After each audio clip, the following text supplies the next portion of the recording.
Você sabia que a versão de Monopoly para o Nintendinho automatiza muitas partes chatas do jogo de tabuleiro? Monopoly para Nintendinho traz todo o drama e emoção do comércio de propriedades diretamente para a sua tela.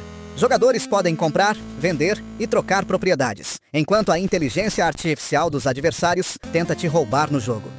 Com a opção de jogar com amigos ou contra o computador, o jogo garante diversão para todos, desde os mais novatos até os mais experientes. O melhor de tudo é que essa versão acelera o processo tradicional do jogo, cortando aquele tempo infinito que acabamos perdendo fazendo contas. As transações são automáticas e até mesmo o banqueiro é digital.